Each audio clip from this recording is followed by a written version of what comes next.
Hi there and welcome. If you're a homeowner over 50, maybe you're thinking about downsizing or exploring new housing options. And as you do, you're probably also thinking about your family's legacy. It's such an incredible act of love to plan ahead, right? You want to make sure the home you've poured so much care into over the years passes smoothly to your kids. But here's the thing. Sometimes the strategies we hear about from a well-meaning neighbor just aren't the safest route. In today's Explainer, we're going to walk through a very specific topic that catches so many families off guard: the hidden risks of quitclaim deeds. My absolute goal here is to give you the clarity you need to make the best possible decisions for your estate, completely pressure-free. And it almost always starts with the very best of intentions. We all want to keep things simple. You love your kids, and naturally you want to spare them the expensive, time-consuming headache of probate court later on. You just want the house to go directly to them. It's such a caring instinct. But in the world of real estate and estate planning, acting purely on those good intentions without knowing all the legal facts, well, that can sometimes create a tangled mess that takes years to unravel. So let me ask you this. Are you trying to keep things simple for your kids by just adding them to your title? If you are, please know you're definitely not alone. It's actually one of the most common estate planning decisions that homeowners over 50 make. And it makes sense, right? It feels logical, it's fast, and it's incredibly cheap. But because it feels like such an easy fix to a complicated problem, a lot of folks unfortunately don't realize there's an issue until it's way too late to easily fix it. Okay, let's break down what this actually is so we know what we're dealing with. A quitclaim deed is simply a legal document that transfers whatever ownership interests you have in a property to someone else, exactly as is. Here in Illinois, the process basically just requires a clear legal description of the property, a few signatures, a notary, and recording it with the county. Boom, done.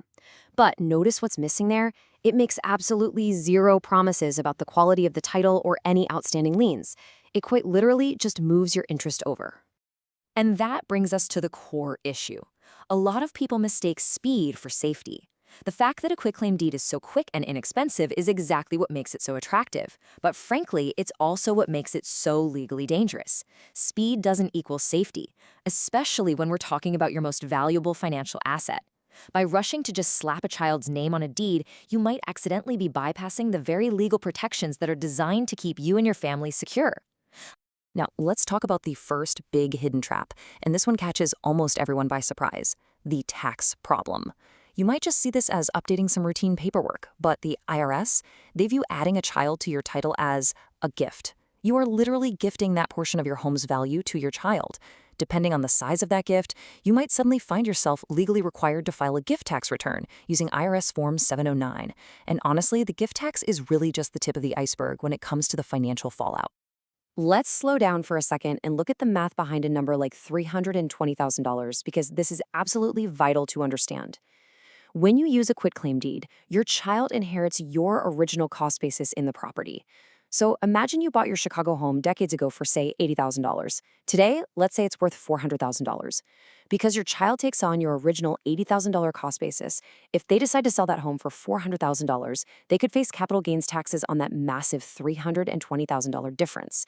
The IRS looks at the value from when you bought it years ago, not the value today. That is a gigantic, unexpected tax burden for your kids. Let's put these two paths side by side to really see the difference. With a quitclaim transfer, your child inherits your original cost basis and, potentially, a staggering tax bill. But with a proper inheritance, things look completely different. If your child inherited the home properly, like through a will or a trust when you pass away, they would receive what's called a stepped-up basis. In plain English, that means their cost basis becomes the current market value of the home at the exact time of your passing. That one single legal difference could miraculously shrink their capital gains tax down to zero. We're talking about saving tens of thousands of dollars for the very kids you were just trying to help in the first place. But taxes aren't even the only risk here. Once you add a child to your title, they become a legal co-owner of your home. And suddenly, your home is wide open to their life events. Think about it. If your child runs into financial trouble, their creditors can legally place a lien on your home. If they go through a messy divorce, their spouse could potentially claim an interest in your house as a marital asset. And maybe the scariest part, you lose your own control. You can no longer sell or even refinance your own home without your child's legal consent. If your life circumstances change and you need to tap into your equity, that can turn into a genuinely stressful nightmare. Okay, I know that all sounds a bit heavy, but take a deep breath.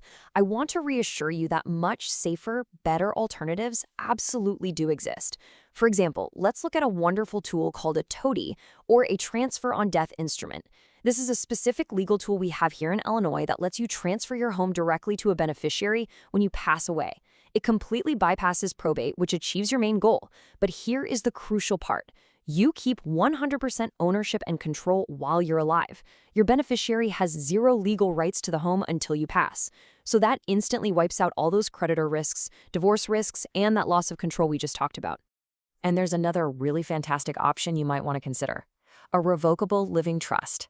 This achieves those exact same probate-free results, but it gives you even more flexibility for your entire estate. While a TODI is just for your real estate, a trust can neatly organize and protect a much wider variety of your assets. It keeps you securely in the driver's seat of your life and your finances, which honestly is exactly where you belong. So if your ultimate goal is to pass your home to your children smoothly, the answer is almost never a quitclaim deed. Here is a super simple, actionable roadmap for you to follow instead. Step 1, just pause. Please don't sign any title changes just yet. Step 2, sit down with a qualified estate planning or elder law attorney in Illinois. And Step 3, explore those safer tools we just discussed, like a TODI or trust. I always tell folks in my community that having this conversation with a legal professional is so worth it. Getting the proper advice right now is going to save you so much money, time, and heartache down the road. Which brings us to a guiding philosophy that I absolutely love. Protecting your estate does not have to be complicated, but it does need to be done properly.